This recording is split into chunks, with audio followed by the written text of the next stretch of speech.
I'd like to welcome everyone to the third community workshop for the Port Dover Secondary Plan. This is the second in our series of 4 online conversations, and this session we're focusing on the downtown. We just finished one earlier this afternoon on the waterfront and riverfront. Terrific conversation, really helpful input from people that were on the call. So I'm really appreciating first the time that you're giving us and then the thoughts that you're sharing. I'm going to introduce myself and then hand it over to Tricia to give some words of welcome on the county's behalf. So my name's Donna Hind. I'm a partner at the Planning Partnership, and I'm helping the team with anything related to communications and engagement. And you've probably seen me if you've attended any one of the previous sessions. And on the call is Ron Palmer. He's going to just wave his hand. My business partner, who's the lead author on the secondary plan and guidelines. So I'll hand it over to you, Tricia, just to. Sure. So, yep. Can you hear me? Yep. All good. All righty.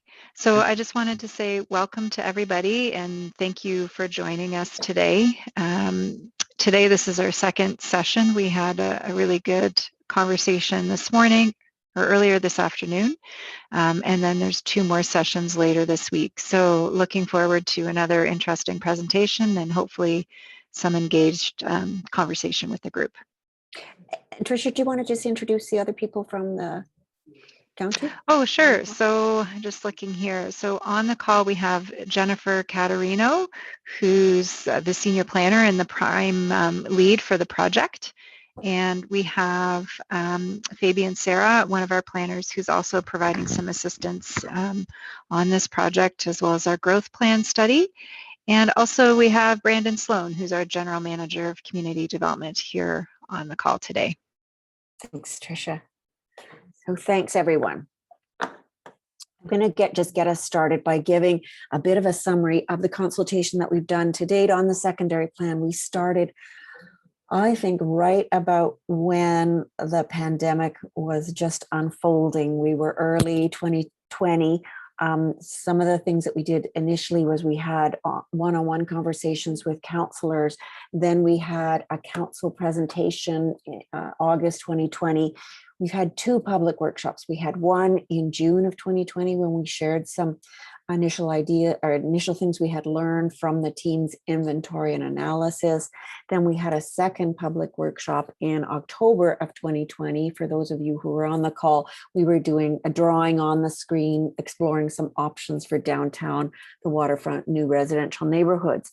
We had a conversation with the Waterfront Preservation Committee back last summer, July 2020. We've had conversations with developers, one-on-one conversations.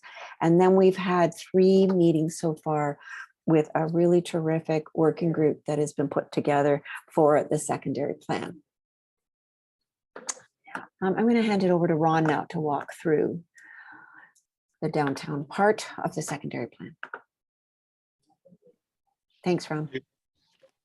Thanks, Donna. To begin with, I thought I might talk a little bit about what a secondary plan is.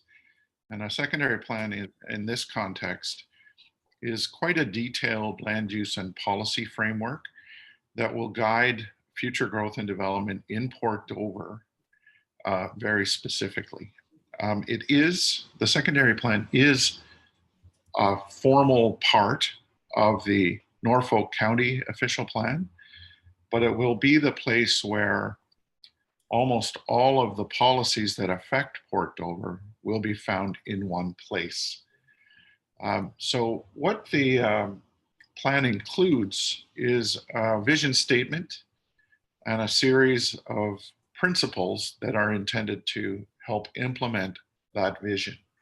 Those elements of the plan were worked up through conversations with the public earlier in the process and now form a very important component of the beginning of the plan. The next part of the plan includes a series of objectives and policies about building a successful community. These are up-to-date policy frameworks that talk about a number of topics that are very important in planning across Ontario. And this is how we would apply those topics and principles in Port Dover. A really important part of the plan, although not a very long part, is the growth management strategy section. This is an attempt to manage change over time. Today, within the settlement area of Port Dover, there's a tremendous amount of development potential that could double or triple the size of Port Dover. So we need to make sure that it doesn't all happen at once, that it's properly managed, and that there's infrastructure available to serve that development over time. And what I mean by infrastructure is I mean sewer capacity, water capacity, road capacity, and stormwater management facilities. So that's a really important part of the plan. The next section talks about land use policies that apply almost town-wide. Most of them are town-wide. Some are policies that apply to 2 or 3 or 4 land use designations. But I use this section to put policies in that appear more than once or twice so that I don't have to continuously copy the same policy. The next part of the plan, land use designations, is the largest part of the secondary plan. And it is the policy framework for all of the designations that are applied throughout Port Dover. And there's quite a number of them. And they relate to a map. And for each designation, there is an intent, a list of permitted uses, development policies, and sometimes urban design policies as well. The next chapter is about roads, sewer, water, stormwater management, and other pieces of network or infrastructure. Again, it's really important that the land use planning is linked to the planning for infrastructure. And then finally, we close with implementation and monitoring strategies. And these are things that provide the county with the tools that they need in order to implement and approve development over time. This is very much still a work in progress, and I am just providing an overview because it's quite a detailed document. The secondary plan also includes 4 schedules. The first one is primarily related to growth management, and that's the community structure plan. Schedule B is the land use plan, and that's where we apply all of the land use designations to individual properties within Port Dover.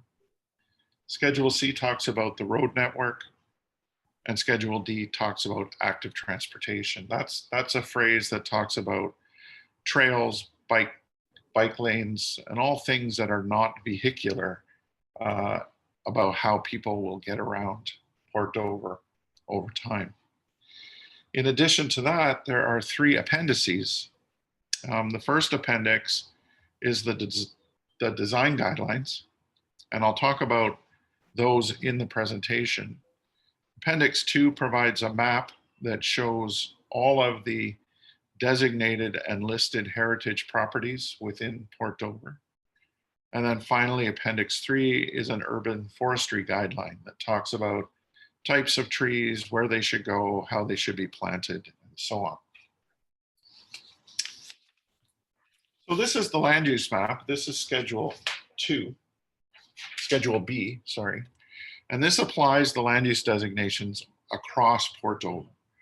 You can see that there's quite a number of designations, but the one we're really focused on right now is the downtown.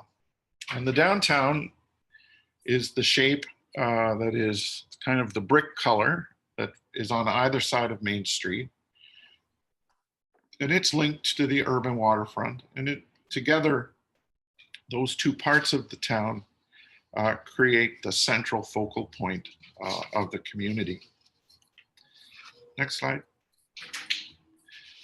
We then move on to the vision statement. And the vision statement talks about the vision for the future of Port Dover in its entirety. And what's really important is that we do talk about up-to-date planning topics, healthy communities, sustainable communities, and complete communities. And that's an important premise for the entire plan.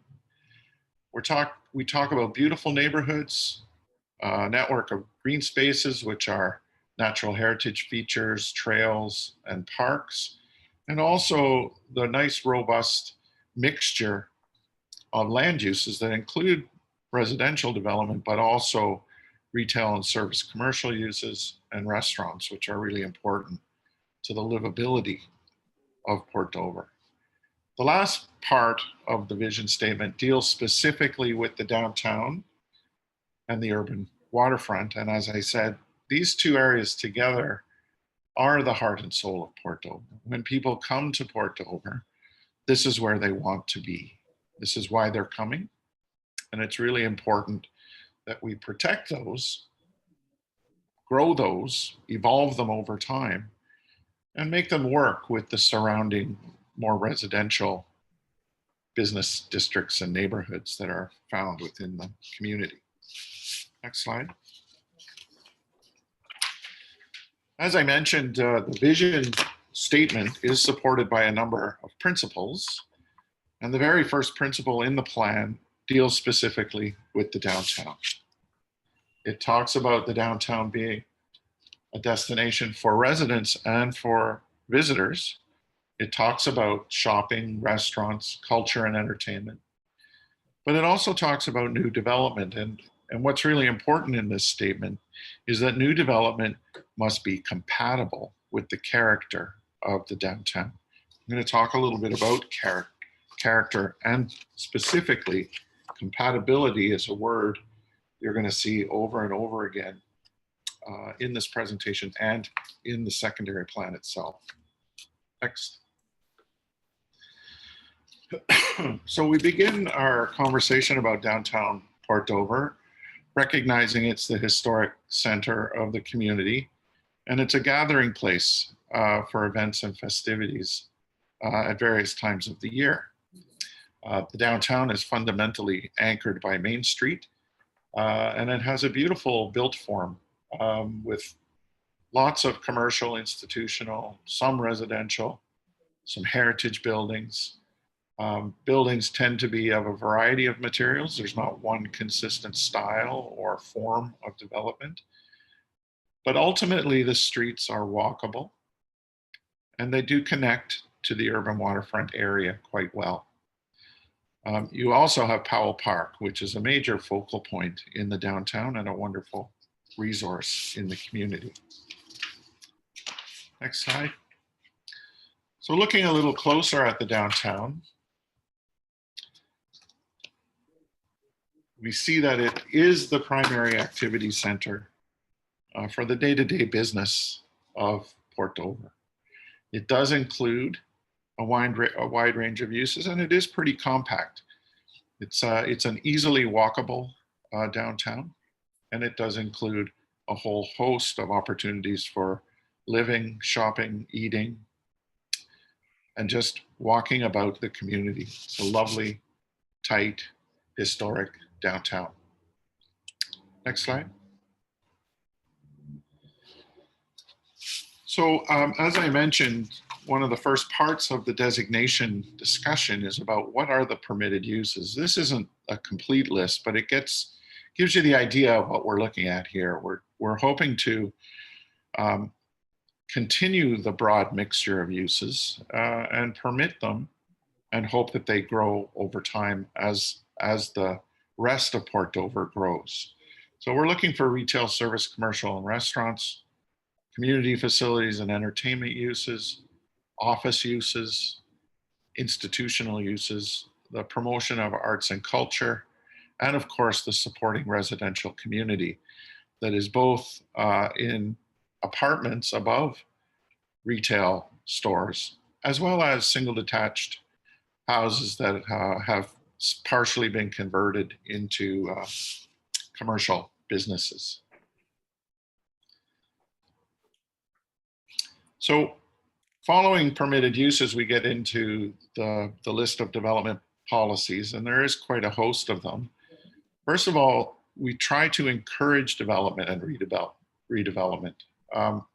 And we're really looking to enhance the number of people who live either right on Main Street or in very close proximity to Main Street in order to support the retail and service commercial functions. Again, we want development that is new to be compatible with development in proximity. We are looking at building heights of up to 6 stories, but the policies that permit that 6 stories also have a number of additional policies that talk about appropriate transitions. And that's really important because the transitions to lower intensity uses are really, really important and are what make development compatible over time. We are also limiting retail uses in the downtown to 3,000 square meters, about 30,000 square feet. That's still quite large, but we're not looking for major retail developers to come in here and build substantial retail facilities. We want more parks and open spaces. You have 2, including Powell Park, but there is room for more, and they can be quite small. But we want to make sure that we're not forgetting about them and making sure that new developments at least consider the opportunity to create some element of the public realm network.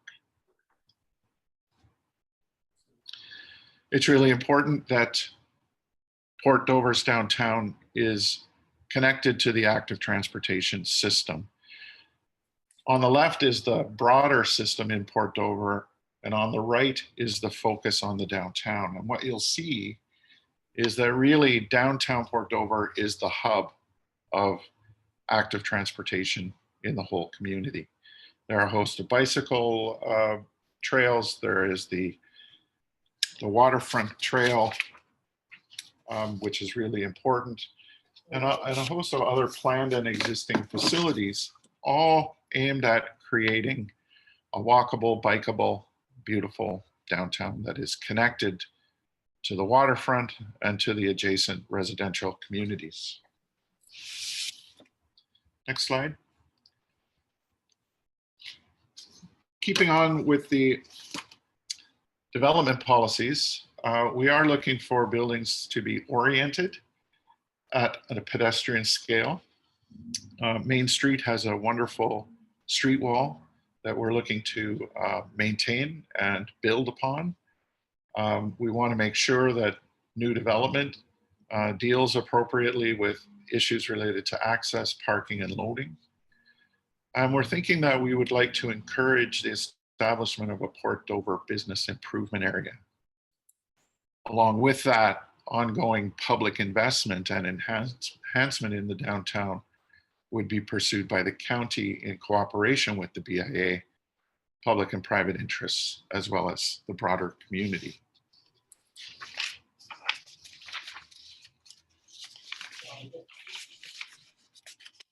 So as I mentioned before, the secondary plan does include as policy design objectives and design policy.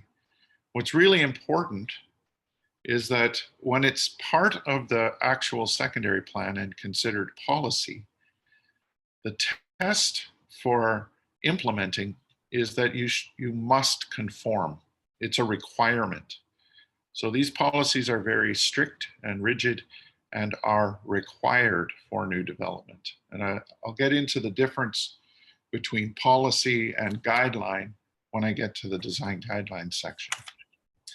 So the overall objective is to make sure that the downtown stays a pedestrian-oriented and a well-defined Main Street. It is a traditional Ontario Main Street. Walking down the Main Street over the past month or so, it's quite successful. There's not a lot of vacancy. There's some, but not a lot. Businesses seem to have thrived or at least survived the pandemic.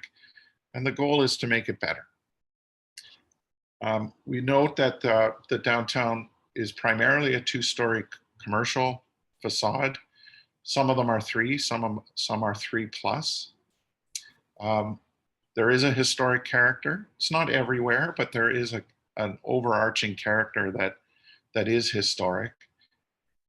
And parking tends to be in large surface parking lots, not always visible from the main street, which is good. As we move away from Main Street, we become more residential in nature. And the residential community is quite a diverse architectural mix.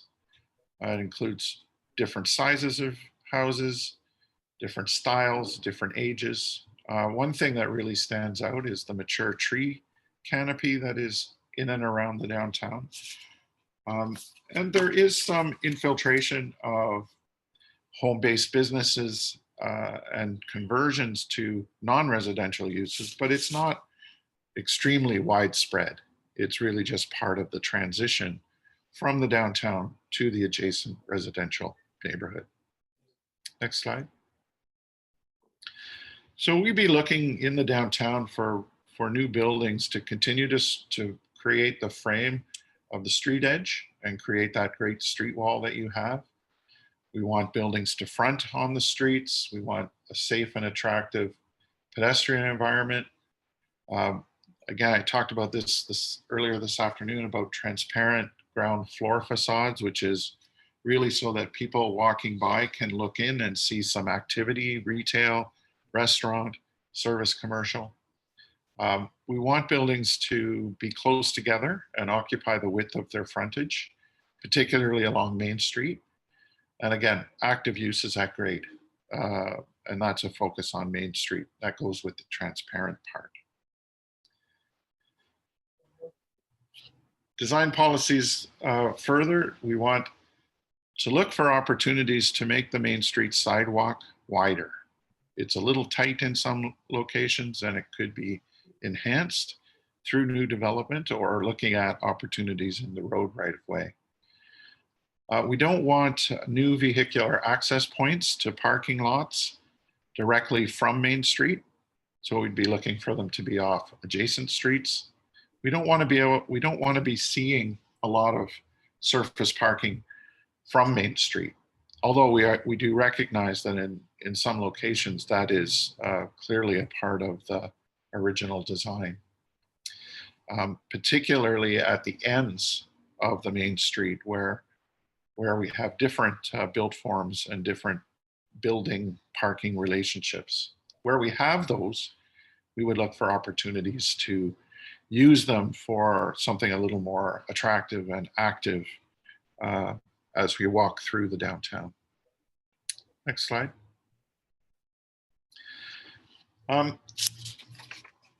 Parking is a really important part of the downtown, and I don't want to minimize it. And certainly in the secondary plan, we've included design policies for parking and access that are pretty significant and provide a tremendous amount of guidance in recognition that it's a very important part of any downtown, and that really without parking, you can't be successful. However, you can deal with parking in a way that it doesn't become too obtrusive visually or part of the pedestrian network. We certainly need to start thinking about cycling and parking for bicycles.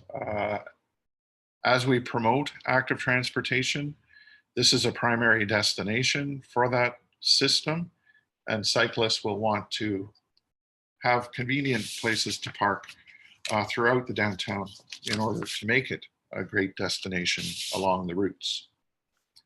Next slide.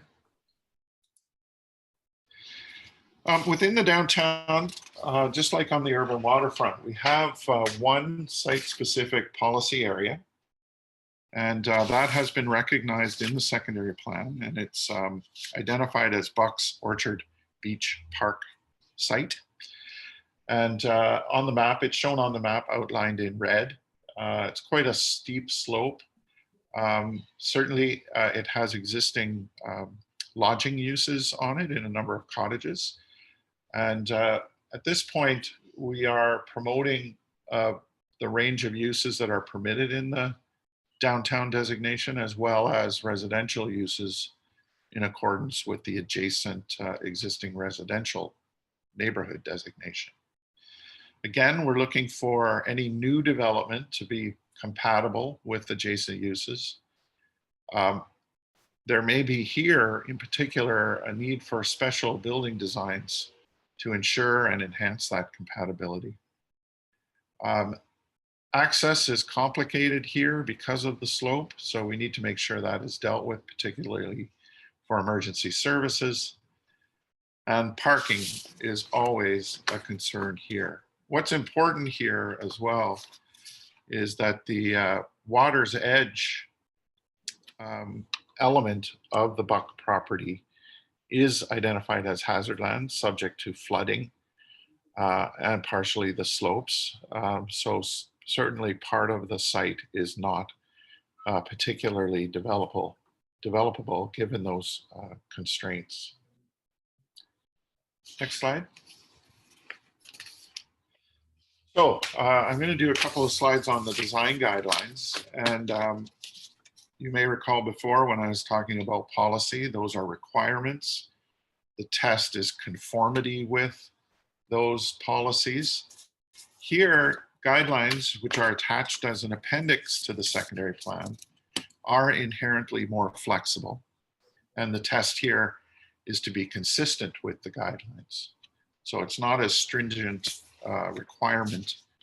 Still something that has to be properly dealt with, but it's certainly not the same test. So in here, we have guidelines that talk a little bit more about how buildings themselves are to be designed, where opportunities for taller buildings may be appropriate.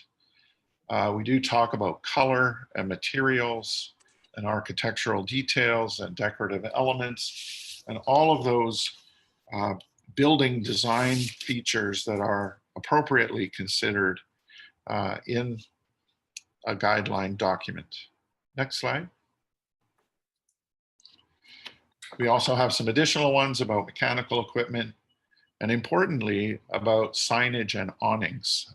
Very important, particularly along Main Street, where we're looking for some level of consistency in order to ensure that the visual quality is of the downtown is maintained.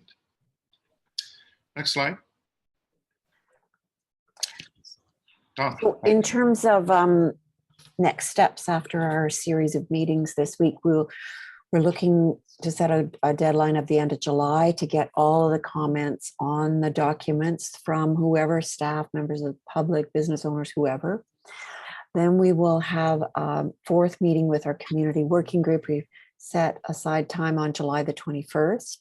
We'll prepare the revised secondary plan and then look to having our statutory public meeting in September of this year. So with that, I'm happy to leave up the land use plan and ask if anyone has any questions of clarification. If anything doesn't make sense, let me just scroll back to down to, I'll leave this one up because it's got a focus area. So you could turn your camera on and wave at me or use one of the icons. When you go into the three buttons that's on your toolbar, if you expose the list, you'll see a reactions name, and then in there's Jennifer. Yep, Jennifer. Hi, Donna. I just wanted to flag that there's been a comment or a question from Eldon in the chat. Okay. So I'm not sure if we want to start there or if we want to circle through the attendees, but just want to touch on his point. Eldon, do you want to turn your, you are a seasoned practitioner of the Zoom. Do you want to just ask your question? Yeah, no problem. There you go. So looking at the pink area there, yep, which is Central Business District, and there are opportunities where we'll call it the other side of the street. It's all designated residential. Yeah. There are opportunities there where it might be appropriate for considering like residential rental accommodation. maybe some limited retail. I know parking is a major thing, but I'm just thinking that if there's some kind of policy context for maybe not changing the designation, but policy for allowing some of the development on the other side of the street to contribute to the central business district, that might be wise. It's an interesting point, Eldon, and we have heard that along the way of precisely that point. What about the other side of St. Andrews Street, or the other side where my cursor is, or the other side of this street? Ron? Well, hi, Alden. How are you? How you doing? Good. Good. There's three basic approaches that we can look at, and sometimes the boundary is mid-block, and sometimes it's adjacent to the street. Are you primarily talking about where it's adjacent to the street? Yeah, I think you're talking about, if you can see my cursor, so the other side of St. Andrew, the other side of, I can't recall, of St. George.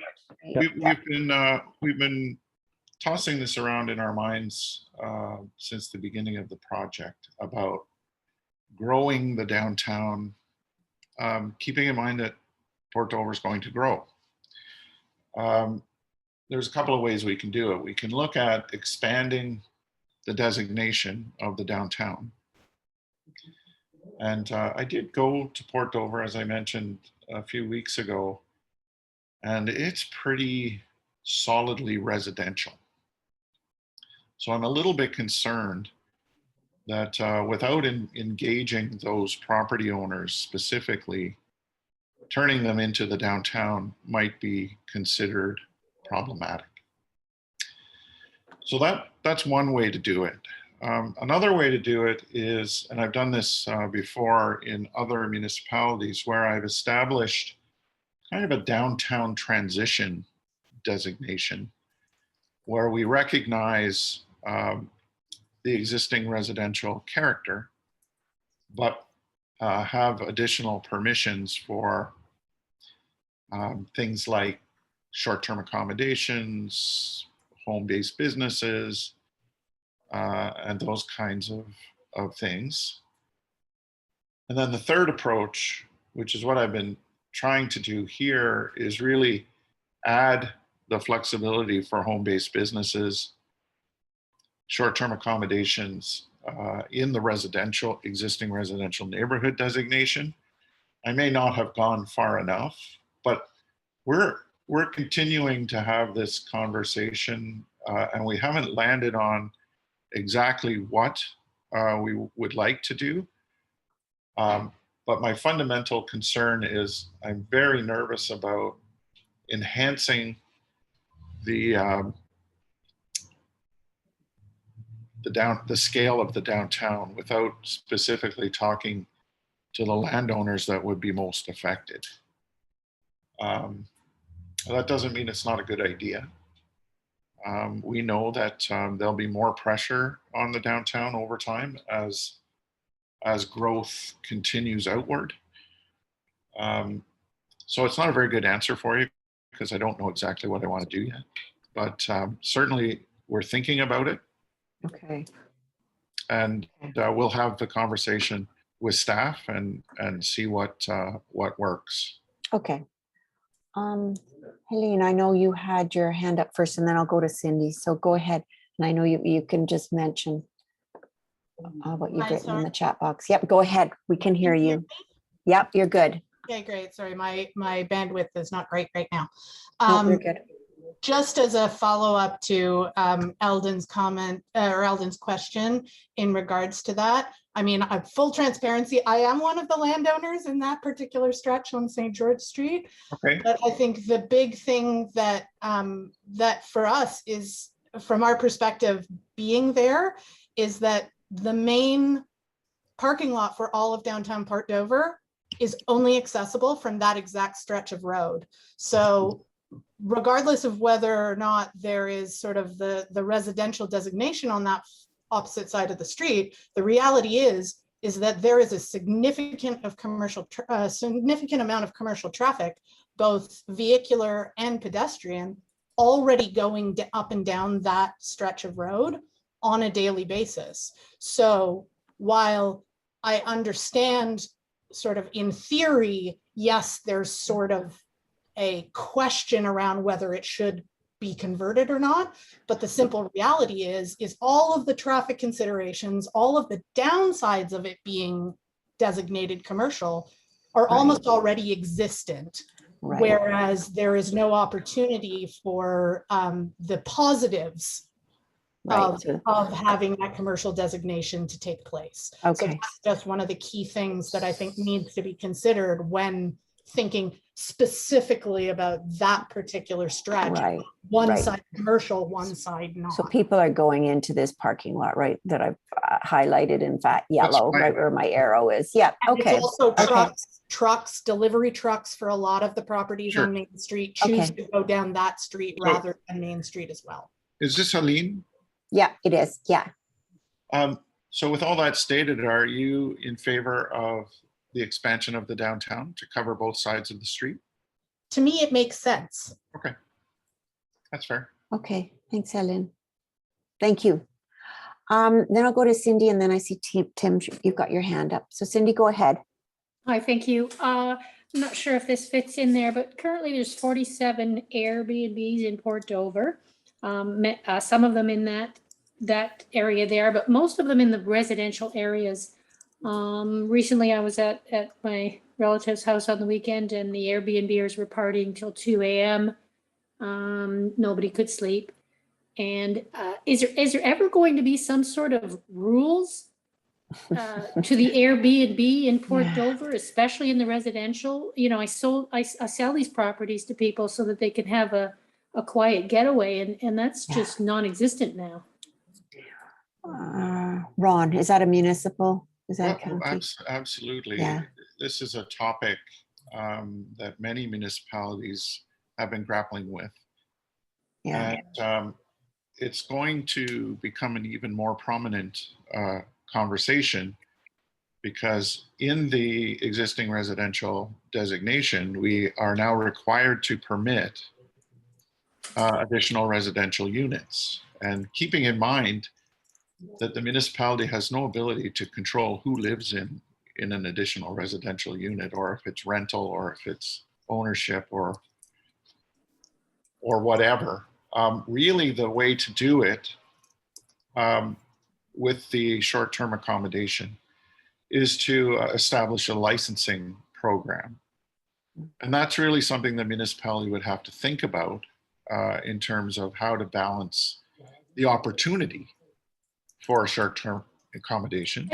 Yeah, forgive me, I do believe there is licensing in place. The challenge is if the owners are not enforcing the quiet enjoyment, for the rest of the people, who is? Right. You know, I if see they're allowing- Tricia. Let me get Tricia. I see both If it's Tricia and licensed, it should be regulated. I That's the see whole point. both Tricia and Jennifer's taking her hand down. Tricia, go ahead.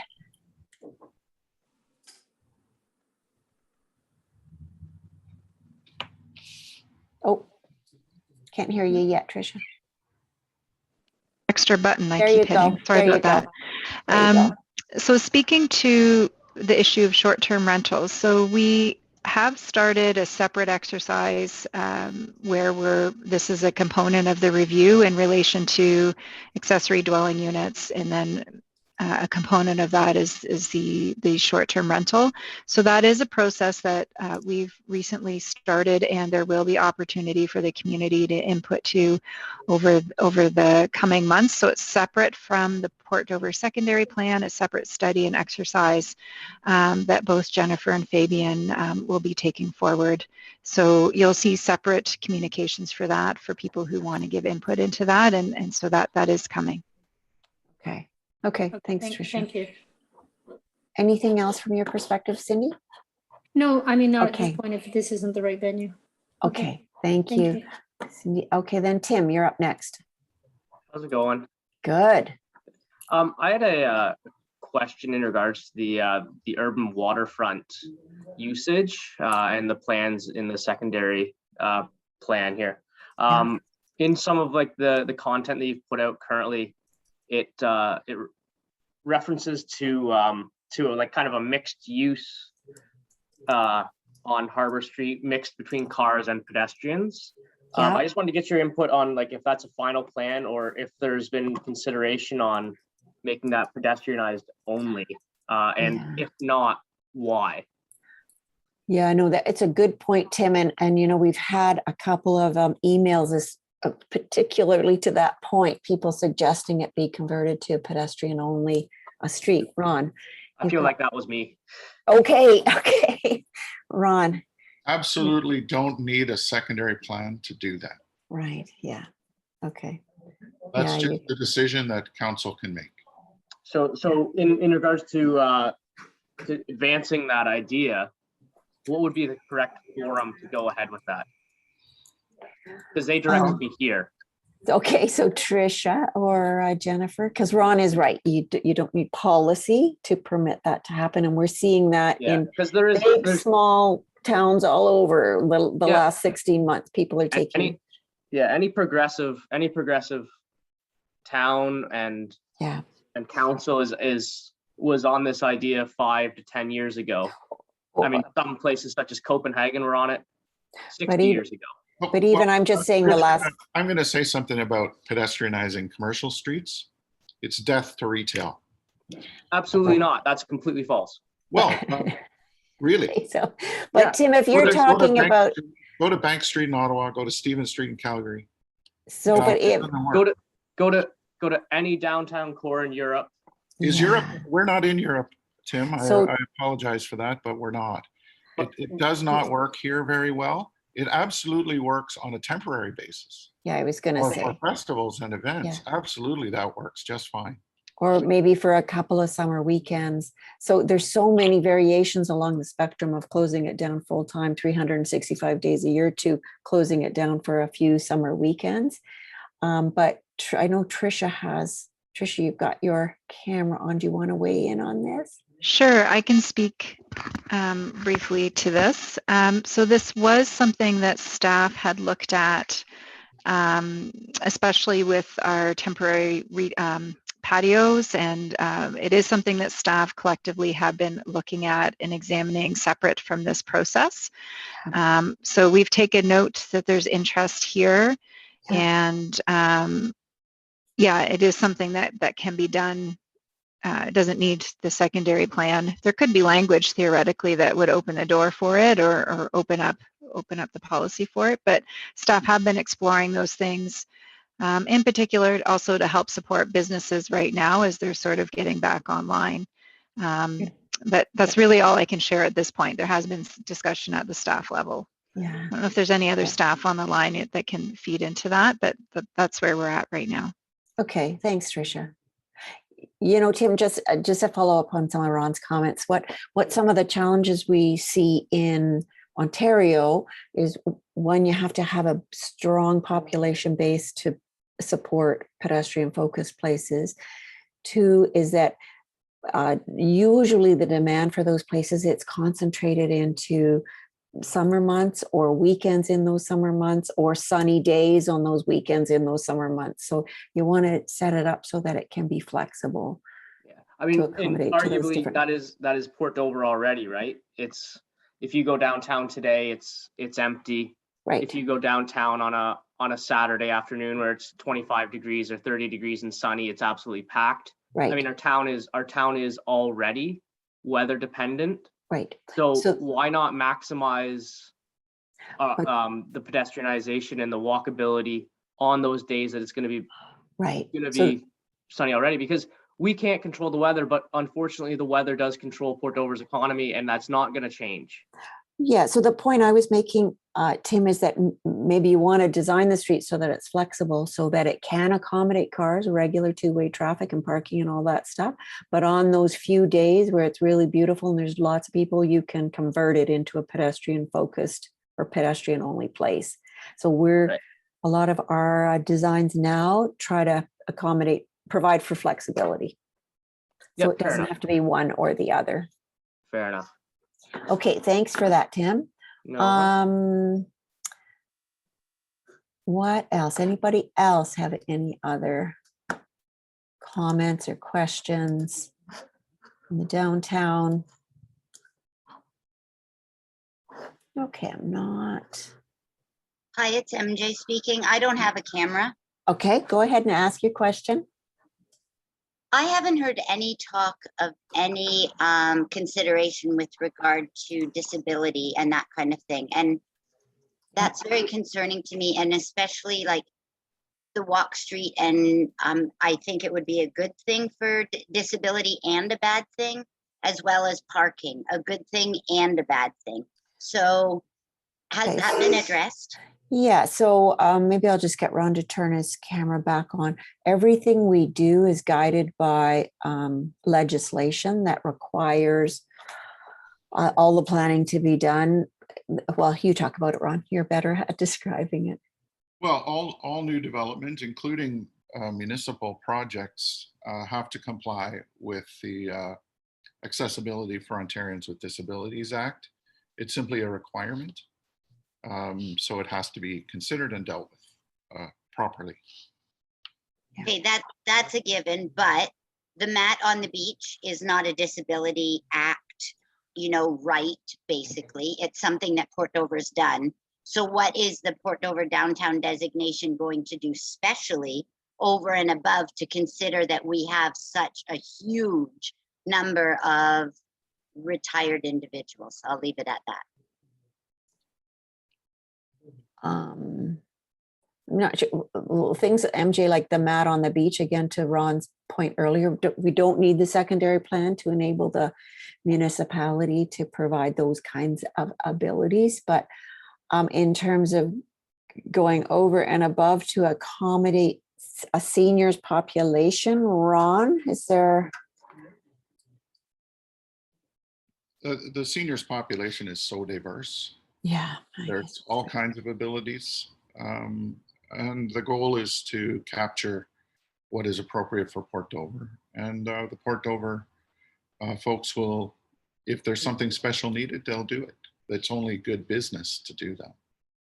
Thank you. Thanks, MJ. So there was a question in the chat box. I don't know, Jeff, if you want to turn your mic on and ask the question, or I can read it out. 4 stories on the waterfront and 6 stories in the downtown core. Why the difference? Is there going to be a theme for, so there's a few questions. Let's deal with that one first. Why the difference?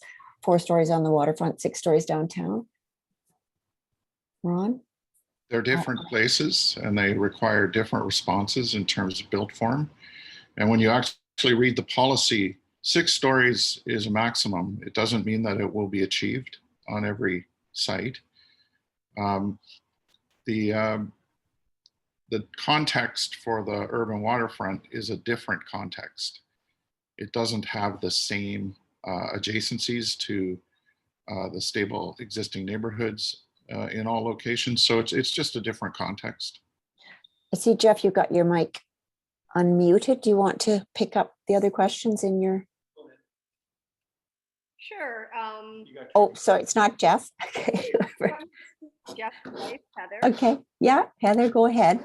What else did we write there? So it was, is there going to be a theme for new developments in the downtown core? Yes. Ron? No, good architecture with quality materials would be the theme.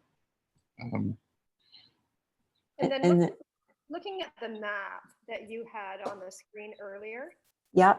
it showed the pink area along Bucks, and then north it was beige. Yeah. Is that area considered like hazard land, and why is it not considered like the water's edge, the waterfront? So you're saying specifically, why does the urban waterfront not continue along the Buck area?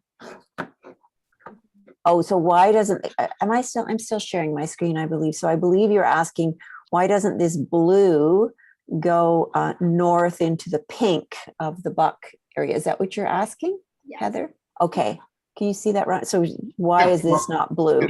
It has a special policy that relates back to the downtown designation, not the urban waterfront designation.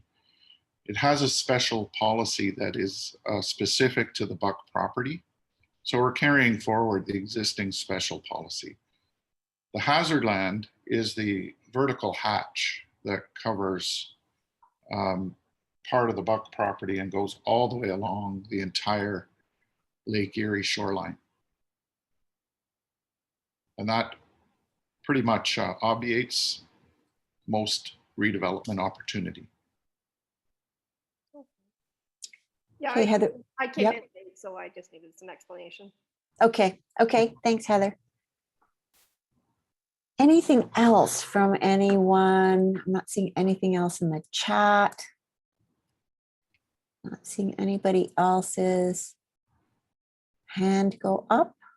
I think we've heard from almost everybody.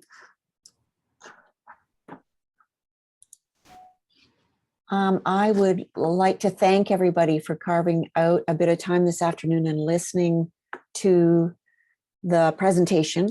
We have recorded the sessions. We'll be posting it to the project webpage. So I encourage you to share the recording with your friends and neighbors and listen to it. I see, oh, Steve, are you wanting to ask a question before we wrap up?